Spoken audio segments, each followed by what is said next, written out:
deixa eu te fazer uma pergunta bem rápida. Por que alguns sistemas crescem de forma bem organizada e outros sistemas viram um caos impossível de manter? Spoiler, não é linguagem e não é framework, galera. É como o código foi estruturado. E hoje eu vou te mostrar bem aqui como resolver isso utilizando o Solid, ok? De forma bem simples. E fala pessoal, aqui quem fala é Caio, beleza? Esse daqui é mais um vídeo do nosso curso de Dominando a Arquitetura de Software. E se você já sofreu mexendo em código legado, esse vídeo aqui vai ajudar bastante você, beleza? E hoje a gente vai pegar cada princípio de Solid e entender aqui com exemplos reais. No caso aqui, exemplos bem simples e fáceis de entender, beleza? Deixei até bem aqui em cima, ó, escrito ali o que é Solid, beleza? No caso, ele basicamente é um acrônimo dos 5 princípios de programação, ok? O princípio da responsabilidade única, princípio do aberto e fechado, princípio da substituição de Liskov, princípio da segregação de interface e princípio da inversão de dependências. No caso, já deixei bem aqui até um readme, beleza? Que no caso, bem aqui seria meio que o roteiro do que eu vou seguir, com exemplos ruins e exemplos bons de cada um. E como eu já havia falado para vocês, galera, em arquitetura de software você não se prende à linguagem, você se prende a como vai manter um sistema, beleza? Por isso que bem aqui, ó, tá em TypeScript, mas você pode realizar em qualquer linguagem. Python, Java, C Sharp, C++, até também em Portugal, beleza?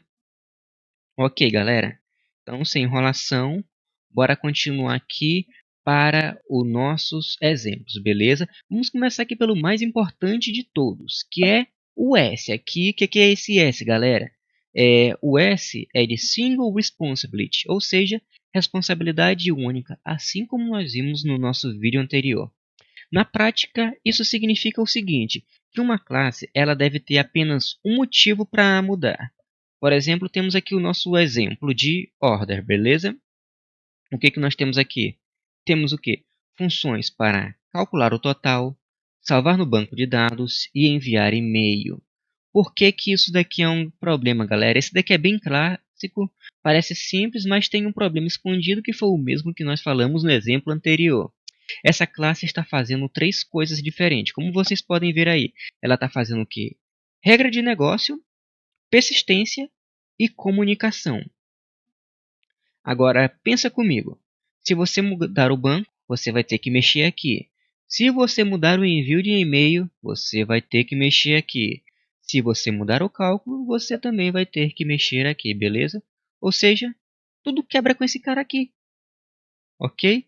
Isso daqui é o que? Acoplamento mais baixa coesão. Agora, o que nós temos aqui mais abaixo? Tá vendo essa funçãozinha aqui? Ó? Tá vendo esse outro nosso código aqui? Onde nós temos eles bem separadinho, galera. Qual é a diferença desse? Cada classe tem uma responsabilidade bem clara. Se eu mudar aqui o nosso banco, nós vamos mexer em quem? No quê? No Order Repository, beleza, galera? Se eu mexer no e-mail, em quem que nós vamos mexer? Nós vamos mexer no e-mail service. E se eu mudar na regra, se eu mexer na regra de negócio, vamos mudar aonde? Apenas no order. No caso aqui deveria ser order service, beleza? Mas deu para entender, não é? O que nós temos aqui? Responsabilidades bem claras para cada um. O order ele tem apenas a sua regra de negócio. O e-mail service tem apenas o seu serviço de e-mail e o repository tem apenas a sua responsabilidade de mexer no banco de dados. Isso aqui torna tudo bem mais previsível e o código também vai estar bem previsível, mais fácil de ler, ou seja, nós vamos escalar o nosso sistema.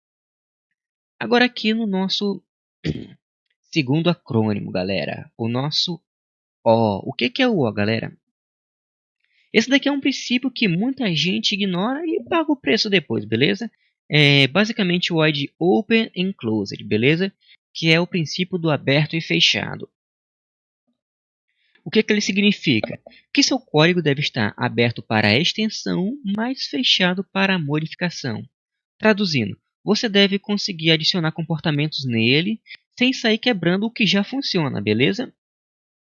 Ó, no nosso primeiro exemplo aqui, usando o TypeScript, o que nós temos aqui? Nós temos aqui a nossa classe desconto, que ela faz o quê? Ela tem uma função de calcular que recebe o tipo. Nós temos aqui o tipo de Natal, que retorna 10%. Temos o tipo Black Friday, que retorna o quê? 20% de desconto. E você pode olhar que o código ele pode parecer inocente, mas ele tem um problema bem sério.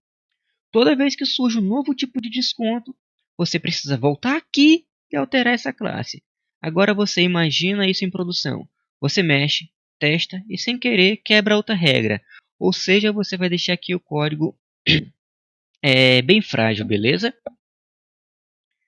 Ok, então agora nós temos aqui o nosso bom exemplo, galera. Nós temos aqui uma interface de desconto que tem a função de calcular e que retorna o número, beleza? Temos o desconto de Natal que implementa desconto. Temos desconto de Black Friday que implementa a interface de desconto. Todos eles calculam, todos os dois retornam o nosso valor de desconto, beleza? A nossa porcentagem. Ok? Então agora sim, quer criar um novo desconto, você cria uma nova classe e não mexe no que já existe. No caso, isso daqui vai reduzir risco. E reduzir risco é o quê? É o que vai separar um código amador de um código profissional, né? Afinal, nós não quer sair quebrando nada em produção. Se bem que nós quebra bastante, né? E agora aqui, galera, nós temos o quê? O nosso terceiro princípio. O princípio da substituição de Liskov. Você deve estar pensando, Liskov é o quê? É uma pessoa. Só que não é um russo. Você deve estar pensando em um russo. Mas ele não é russo. Então ele é o quê? Americano, galera. E também não é um homem. Liskov é uma mulher. Por curiosidade mesmo, se você quiser saber mais sobre ela, basta você procurar por Barbara Jane Liskov, beleza? Ok, mas daqui não tem nada a ver com o vídeo. Nosso vídeo é aprender arquitetura de software, não conhecer programador que fez alguma coisa, ok? Então, o princípio de Liskov ele parece complicado, mas no caso ele é bem simples. Por exemplo, o que ele significa, galera? Se uma classe ela herda de outra, ela precisa se comportar como uma classe original. O que nós temos aqui de exemplo? Temos o quê? Classe ave. E quem está estendendo ela? Pinguim, galera. Pinguim está estendendo ave com a função de voar. Aí eu te pergunto, pinguim voa, galera? Não, pinguim não voa, né? Então, aqui está o problema. Você criou um contrato. Toda ave voa. Aí vem um pinguim e faz o quê? O maldito do pinguim quebra isso.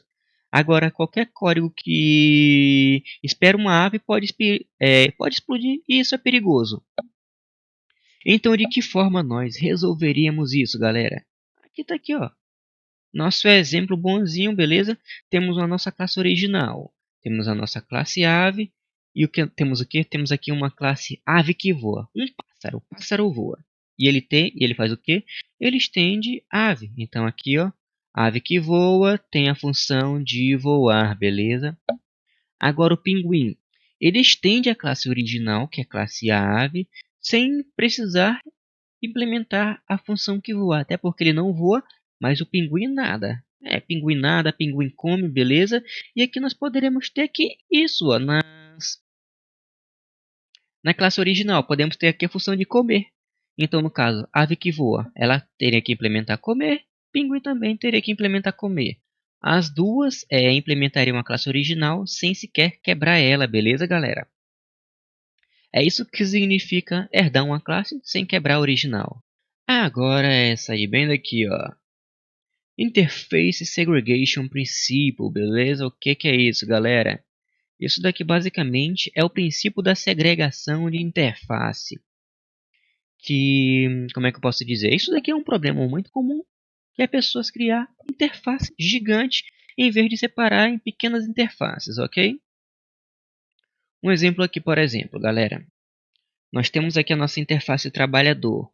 O trabalhador ele tem duas funções, que é comer e trabalhar, ok? Trabalhar e comer. Aí vem o nosso bendito robozinho que implementa a classe trabalhador. Então ele vai ter que o quê? Implementar essas funções. Ele vai o quê? Ele vai trabalhar e vai comer. Aí eu te pergunto, desde quando o robô come? Um robô sendo obrigado a comer, isso não faz sentido, não é? Mas isso é o que acontece com a interface mal pensada, ok?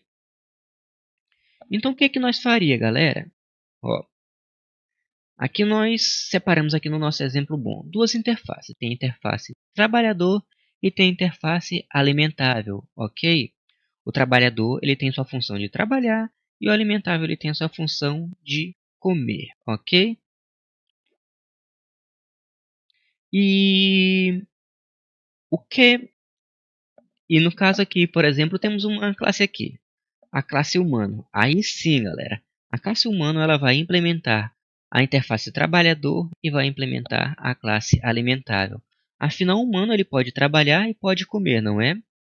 Agora já o robô, o que ele vai fazer? Ele vai implementar apenas a função do trabalhador. Ele vai ser o quê? Ele vai apenas ter a função de trabalhar. Então agora cada interface, cada classe no caso, só implementa o que precisa. E isso vai deixar o código no caso bem mais limpo e evita também dependências desnecessárias, beleza? Agora aqui nós temos o nosso D, galera. O nosso último princípio, beleza? O nosso último acrônimo. Isso daqui, no caso, é o que mais muda o jogo, galera. Dependency Inversion. O que isso significa, galera? Princípio da inversão de dependência. O que é isso? Dependa de abstrações, não de implementações. Como no caso, tivemos isso também no nosso vídeo anterior, beleza? Onde nós temos aqui o nosso pedido service, galera. O que ele tem aqui? Ele tem aqui o private wrapper igual a new MySQL repository, beleza? O que ele está fazendo aqui? Qual que é o problema disso? Aqui você está preso ao MySQL. Se você quiser, por exemplo, mudar para o Postgres, quiser mudar para o MongoDB, já era. Você vai ter que sair alterando tudo, ok? Então, por isso que nós temos aqui embaixo o nosso exemplo bom. O que nós temos aqui no nosso pedido service, galera? Nós temos simplesmente o nosso pedido service, que ele vai ter uma injeção de dependência com uma classe de pedido repository, que no caso vai ser o responsável que... Como é que posso dizer? Aqui no caso você vai depender de um contrato. Aqui você vai poder utilizar o MySQL, MongoDB, API, não importa, e seu código ele vai continuar funcionando. Por quê? Porque aqui foi realizada uma injeção de dependência, onde quem vai ser responsável por... Como é que eu posso dizer? Realizar as operações de injeção de dependências com um banco de dados vai ser esse pedido repository, beleza? Aí no caso nós simplesmente chamar ele como, por exemplo, repo.save alguma coisa, repo.update, ok? Então no caso o seu código aqui continua funcionando e vai deixar bem mais flexível. Então se você parar para analisar bem aqui, sorry galera, ele não é sobre deixar seu código bonito, é sobre o que? Reduzir o impacto de mudança, evitar quebras no seu código e também permitir com que o sistema evolua. E é exatamente isso que grandes sistemas precisam. Então, se esse vídeo aqui sobre Solid te ajudou, já deixa seu like se você não está inscrito no canal, já se inscreve, comenta aqui o que você achou do vídeo, galera, beleza?